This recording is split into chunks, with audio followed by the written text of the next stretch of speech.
बिस्मिल्लाहिर्रहमानिर्रहीम। नाजरीन अस्सलाम वालेकुम। मैं हूं आपका होस्ट मलक जावेद इकबाल शानी आपकी खिदमत में हाजिर। आज ईद उल फितर का दूसरा दिन है और ईद चूंकि हमारे लिए खुशियों का एक पैगाम है और इस खुशी के दिन में हमने देखना यह है कि हम कितने खुश हैं या फिर कितने परेशान। परेशानी ये है कि हमारे पास कुछ नहीं और बेशुमार लोग हम पर डिपेंड करते हैं कि हम उनके लिए क्या कर सकते हैं। मसलन हमारे बच्चे हैं, वो देख रहे हैं कि हमें हमारे बाबा ईदी क्या देते हैं, हमारे लिए बाजार से कपड़े कैसे लाते हैं, जूते कैसे लाते हैं, हमें खाने के लिए क्या देते हैं। इसी तरह घर की पूरी जो फैमिली है वो एक बंदे पे नजर रख के बैठी होती है कि आज ईद है तो खुशियों का दिन है, तो इस खुशी में हमें क्या खुशी मिलती है। लेकिन चूंकि मुल्क के हालात कुछ ऐसे हैं कि सिर्फ और सिर्फ खुशी नाम की खुशी रह गई है। हमारे साथ आज ओवरसीज पाकिस्तानी अल हाफिज ट्रस्ट के बानी जनाब मोहतरम खलीलुर रहमान सलीमी, सियासी समाजी शख्सियत, और उनके साथ जनाब डॉक्टर मुस्लिम साहिब, वो भी तशरीफ़ फरमा है।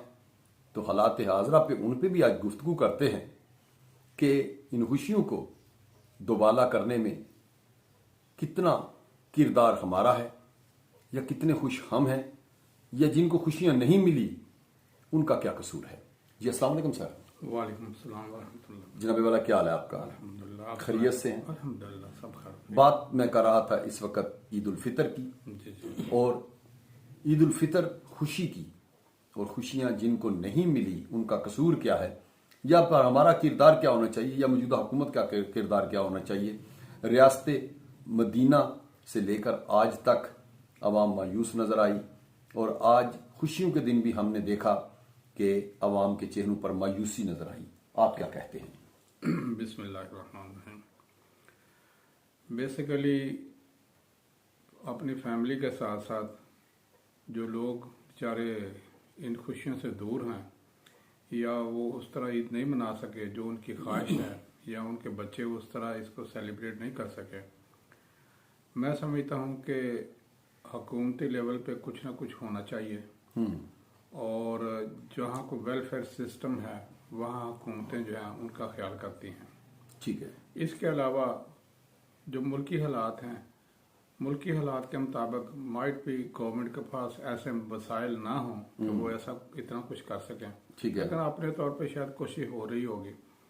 लेकिन मैं समझता हूँ कि हमें एज ए सोसाइटी और हम मुआशरती तौर पे ये हमारा हक है कि हम अपने कुर्बो जवार में इर्द गिर्द ख्याल रखें। अगर आप साहिब हैसियत हैं तो आपको ज़रूर एक दूसरे का ख्याल करना चाहिए ऐसे मौके पे। और देखो ये अगर बंदा दीन इतनी खूबसूरत ये वेलफेयर है दीन में कि ये जो फितराना है जो ईद से पहले अदा किया जाता है, इसका मकसद यही है कि गरीब जो है वो भी इस खुशी में शामिल हो सके। बिल्कुल ठीक है। तो अगर हम इन चीज़ों पे थोड़ा सा गौर व फिक्र करें ईमानदारी के साथ, अगर हम नहीं इतने अच्छे, चलो इतना सा कर लें कि चलो जी हम हमारे कुर्बो जवार में एक दो फैमिली ऐसी है, ज़्यादा नहीं अफोर्ड कर सकते, अगर वो एक दो फैमिली का हम ख्याल करने लगे तो मेरा ख्याल है कि वो लोग भी इस खुशी में शामिल हो सकते हैं। जी डॉक्टर साहब, आप भी हमारे साथ आज मेहमान हैं, तो बताइएगा ये कि आज ईद की खुशियों की बात हो रही है, इसमें जो लोग मायूस इस वक्त भी खड़े हैं उनके बारे में आप क्या कहते हैं? अस्सलामु अलैकुम वरहमतुल्लाहि वबरकातुहू। जी वालेकुम अस्सलाम। इस वक्त जो हालात पूरी दुनिया के या पाकिस्तान के या हमारे माशरे के या हमारे मुल्क के या हमारे शहर के जो हैं, जब से ये कायनात बनी है हालात तकरीबन ऐसे ही हैं। ठीक है। वसाइल अल्लाह रब्बुल इज्जत ने हर कौम को, हर मुल्क को, हर इंसान को दिए। अब मर्जी ये है کہ ہم اس کو یوٹیلائز کس طرح کرتے ہیں، ٹھیک ہے، ہم اس کو استعمال کس طرح کرتے ہیں. صحیح. اس کے استعمال کا طریقہ اللہ نے ہمارے لیے قرآن مجید کی صورت کے اندر دے دیا ہے، ٹھیک ہے. اور اس کا بہترین ماڈل محمد الرسول اللہ صلی اللہ علیہ وسلم کی صورت کے اندر بھی ہمیں دے دیا. ماشاءاللہ ماشاءاللہ. میرے ذہن کے اندر ایک چھوٹا سا خاکہ ہے، 1 سے 1.5 منٹ لگے گا. اللہ کے نبی صلی اللہ علیہ وسلم نے فرمایا مسلمان کے اوپر ٹیکس حرام ہے. مسلمان کے اوپر ٹیکس لگانا، خواہ وہ سیل ٹیکس ہو، وہ جی ایس ٹی ہو، وہ ریونیو ٹیکس ہو، وہ کسی بھی صورت کے اندر ہو، اسلام کے اندر مسلمان کے اوپر ٹیکس لگانا حرام ہے. اس کا متبادل آلٹرنیٹو سسٹم جو اللہ رب العزت نے دیا ہے وہ ہے زکوٰۃ کا سسٹم. ٹھیک ہے. سلیمی بھائی نے جو بڑی ایک بہترین بات کی فطرانہ کے حوالے سے، جی جی، اس کا نام بھی زکوٰۃ الفطر ہے یا صدقۃ الفطر ہے. اگر کوئی شخص اس کو امپلیمنٹ کرے کہ صرف زکوٰۃ اکٹھی کر لے، اس کو ایک یونین کونسل سے سٹارٹ کیا جائے، گورنمنٹ لیول کے اوپر زکوٰۃ اکٹھی کی جائے اور انہی کے لوگوں کے اوپر خرچ کی جائے ایز اے ماڈل، ایک یونین کونسل سے، ایک تحصیل سے، ایک ڈسٹرکٹ سے شروع کیا جائے، تو دنیا کی ہر خوشی کھانے کے حوالے سے ہو، پینے کے حوالے سے ہو، پہننے کے حوالے سے ہو، سورسز کے حوالے سے ہو، مکانات کی صورت کے اندر ہو، روڈز کی صورت کے اندر ہو، انفراسٹرکچر کی صورت میں ہو، وہ ساری کی ساری خوشیاں ود ان 1 ایئر مل سکتی ہیں. جو میونسپلٹی سسٹم ہے، بلدیاتی سسٹم ہے، اس سے بھی کہیں اچھا نظام یہ زکوٰۃ کا نظام ہے. اللہ رب العزت نے بھی اپنے پیغمبر کو بھی حکم دیا، مومنوں میں بھی حکم دیا، الذین یؤمنون بالغیب ویقیمون الصلاۃ ومما رزقناہم ینفقون. یہ جو کتاب اللہ نے قرآن مجید دی ہے یہ ہدایت کا سبب ہے. کن کے لیے؟ متقی لوگوں کی نشانی کیا ہے کہ اللہ پر ایمان لاتے ہیں، نماز قائم کرتے ہیں اور زکوٰۃ دیتے ہیں. کیا بات. اس کا لفظ اللہ نے یوٹیلائز کیا ہے مما رزقناہم ینفقون. ہر وہ چیز جو اللہ نے ان کو رزق دیا ہے، وہ پیسے کی صورت کے اندر ہے، وہ مکان کی صورت کے اندر ہے، وہ گاڑی کی صورت کے اندر ہے، وہ سورسز کی صورت کے اندر ہے، وہ عقل کی صورت کے اندر ہے، وہ فہم کی صورت کے اندر ہے، وہ فراست کی صورت کے اندر ہو، وہ آئیڈیاز کی صورت کے اندر ہے. جو چیز بھی اللہ رب العزت نے دی ہے اس کی زکوٰۃ دو. بلکہ یہاں تک ایون کہ اللہ کے نبی صلی اللہ علیہ وسلم نے فرمایا کہ جو شخص اپنے گھر کے اندر سامان رکھتا ہے اس کی زکوٰۃ بھی دے. پوچھا کیا زکوٰۃ ہے اس کی؟ فرمایا اگر کوئی گھر والا، ساتھ گھر والا، نیبر وغیرہ یا رشتہ دار کوئی بھی وہ چیز مانگنے کے لیے آتا ہے تو اس کو وہ دے دیتا ہے تو وہ اس کی زکوٰۃ ہے.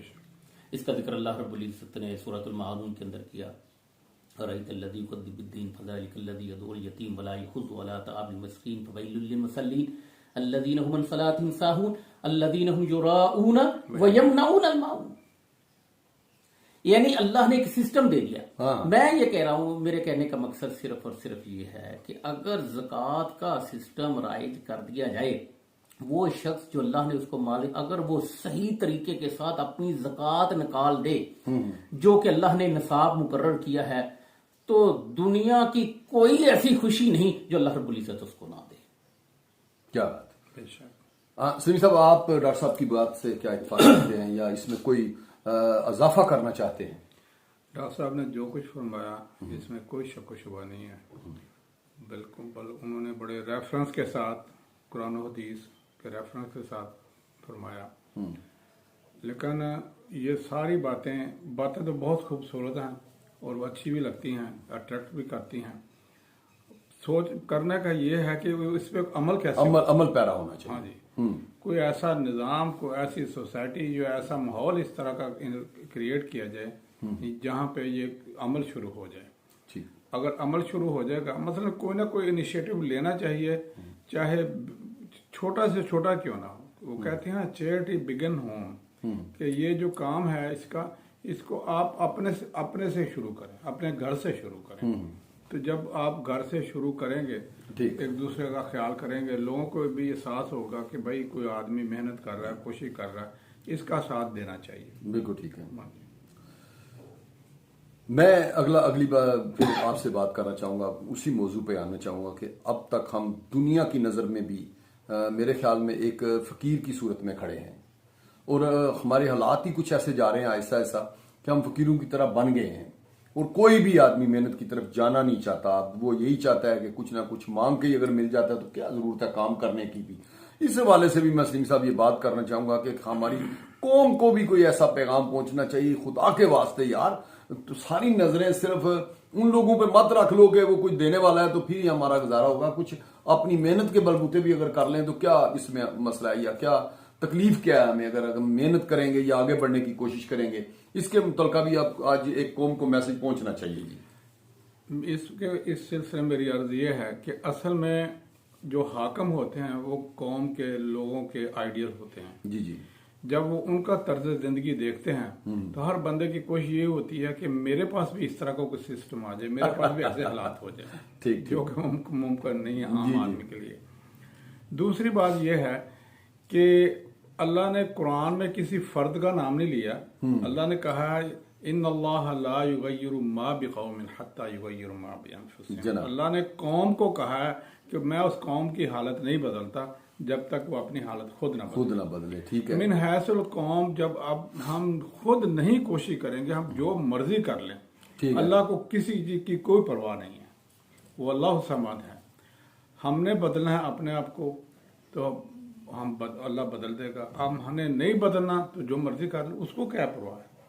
तो इसलिए मैं समझता हूँ कि मिन हैसल कौम, इस साइकिल से बाहर निकलने के लिए, इस परेशानी के लिए हर बंदा अपने तौर पे तहैया करे कि हमने अपने आप को बदलना है।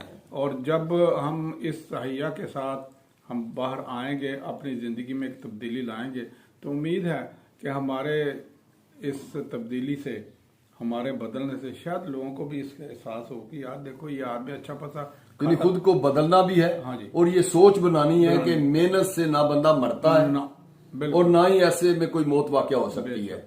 इसमें इज्जत ही बढ़ेगी और कुछ नहीं है, और जिंदगी बेहतर होगी। मैं समझता हूँ कि हमारी बदकिस्मती की ये इंतहा है कि हमारे पास अब जब हम कोई मिसाल देते हैं ना, हम पीछे 1400-1500 साल पीछे चले जाते हैं। सही। कि सहाबा के दौर में ये होता था, सहाबा के दौर में ये होता था, सहाबा इस तरह की जिंदगी गुजारते थे। लेकिन आज के दौर में भी इस तरह के हालात हैं, और वो हालात कहाँ हैं? गैर मुस्लिम लोगों के पास हैं। सही है। उनका वजीर आजम भी बिल्कुल उसी तरह जवाबदेह होता था। जब वक्त खलीफा जो था, जुमे के बाद जब लोग इकट्ठे होते थे, वो उसका एहतसाब होता था। सही। लोग सवाल करते थे कि ये काम क्यों नहीं हुआ, और ये काम जो है वो इसमें इतनी देर क्यों हुई है, ये मसले मसाइल जो हैं ये पूरे क्यों नहीं हो रहे। तो मैं समझता हूँ कि अगर आज के दौर में यूरोप में जिनकी हम मिसालें देते हैं, अगर वहाँ पे इस तरह की इन्वायरमेंट हो सकती है और वहाँ के लोगों को खुश व खुर्रम जिंदगी गुजार रहे हैं।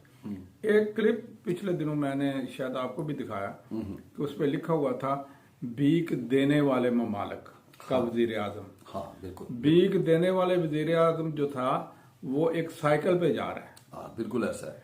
और भीख लेने वाला जो है 40 गाड़ियों के प्रोटोकॉल, 40 गाड़ियों के प्रोटोकॉल में जा रहा है। बिल्कुल ऐसे ही। बस जब हम ये बदलेंगे इस चीज को कि हमारे वजीर आज़म को पता चलेगा मैं इंसान हूँ, मैं कोई और मखलूक नहीं हूँ, मुझे कोई डर खौफ नहीं है, मैं अल्लाह का बंदा हूँ, मेरी जिंदगी मौत अल्लाह के हाथ में है, तो मेरा ख्याल है कि चेंज आएगा।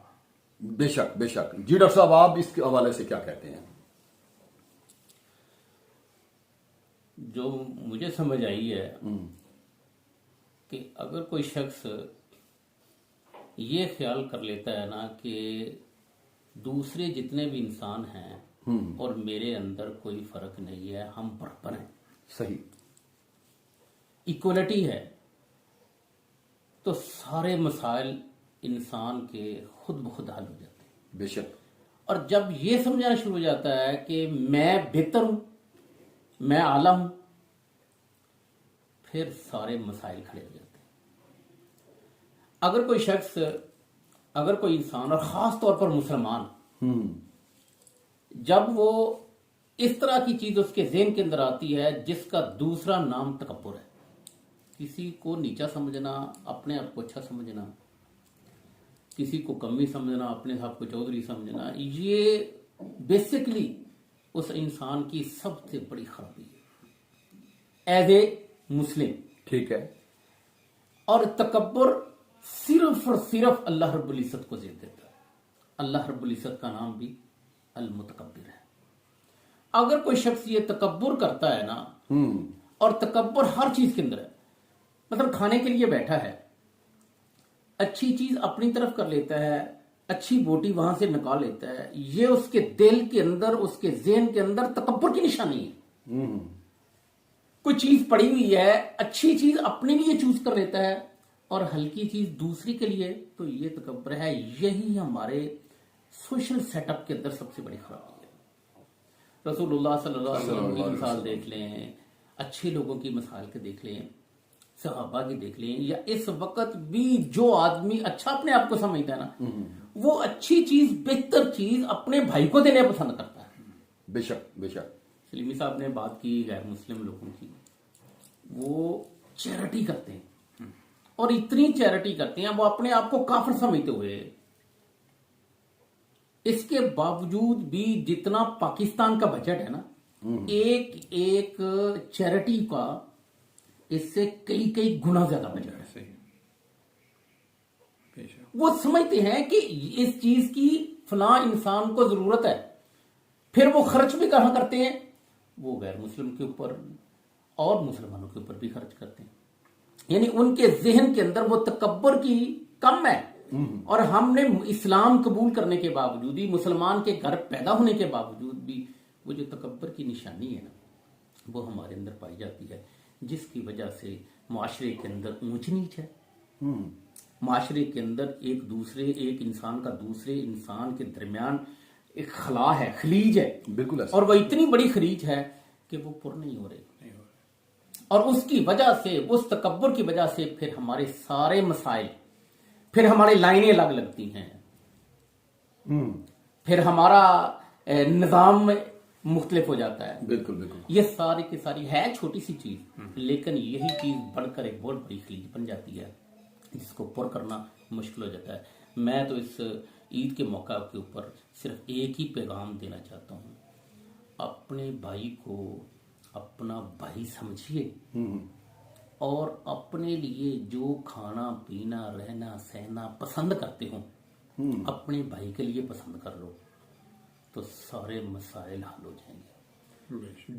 جتنے بھی ہمارے ریلیٹیوز ہیں، ہم ان کے بارے میں کہتے ہیں کہ یہ ہمارے شریک ہیں، وہ شریک سمجھتے ہوئے پھر ایک دوسرے کے خلاف نفرت اور تکبر پیدا ہو جاتا ہے۔ میں یہ سمجھتا ہوں کہ اس کو شریک نہیں کہنا چاہیے، رشتہ دار کہنا چاہیے، جس کو اللہ نے اولی القربہ، ذوی القربہ کا نام دیا ہے۔ اگر یہ سیٹ اپ ہمارے معاشرے کے اندر بن جاتا ہے تو پھر سارے مسائل حل ہو جائیں گے۔ پھر کسی کے کپڑے مختلف نہیں ہوں گے، کسی کے جوتے مختلف نہیں ہوں گے، کسی کا بزنس مختلف نہیں ہوگا، پھر کسی کا بڑا یا چھوٹا یا MNA یا MPA یا اس طرح کے میئر وغیرہ، ان کا آپس کے اندر ڈفرینس نہیں ہوگا، کیونکہ وہ سارے کے سارے ایک دوسرے کے ذہن کے اندر یہ ہوئے کہ یہ بھی اتنا ہی عظیم ہے جتنا کہ میں عظیم ہوں۔ یہ ہمارے معاشرے کے اندر جو خرابی ہے، یہ ختم ہونی چاہیے، اس کا خاتمہ ضروری ہے۔ ڈاکٹر صاحب بہت شکریہ آپ کا، سلیم صاحب آپ کا بھی بہت شکریہ جی۔ تو ناظرین، آپ نے دیکھا کہ اس وقت ہمارے مہمانوں نے بہت اچھی باتیں کی اور یہ بتانے کی کوشش کی کہ اگر ہم برابری میں آ جائیں، یا جو چیز اپنے لیے پسند کرتے ہیں دوسروں کے لیے بھی کریں، یا پھر اپنی محنت کو اس قدر بڑھا دیں، محنت کرنا سیکھ لیں کہ ہم نے محنت کر کے کھانا ہے، تو کبھی بھی ہم پیچھے نہیں رہیں گے، اور کوئی بھی ہم کو فقیر نہیں کہے گا، گداگر نہیں کہے گا، اگر ہم اپنی محنت کے بلبوتے پر آگے بڑھنا شروع ہو جائیں، کسی کے ہاتھ کی طرف نہ دیکھیں، اور ہر امیر آدمی کو چاہیے کہ غریب آدمی کی سپورٹ کرے، تاکہ وہ بھی برابری کے ساتھ چلنا سیکھ جائے۔ جب یہ ساری چیزیں ہو جائیں گے تو اسلامی نظام بھی ہوگا، اور ساتھ ساتھ ہم ایک بہترین معاشرے میں رہنے والے شہری بھی نظر آئیں گے۔ تو انشاءاللہ تعالیٰ جی ملتے ہیں اگلی بیٹھک میں. اللہ آپ کا اور ہمارا نہ حامی و ناصر ہو. اللہ حافظ.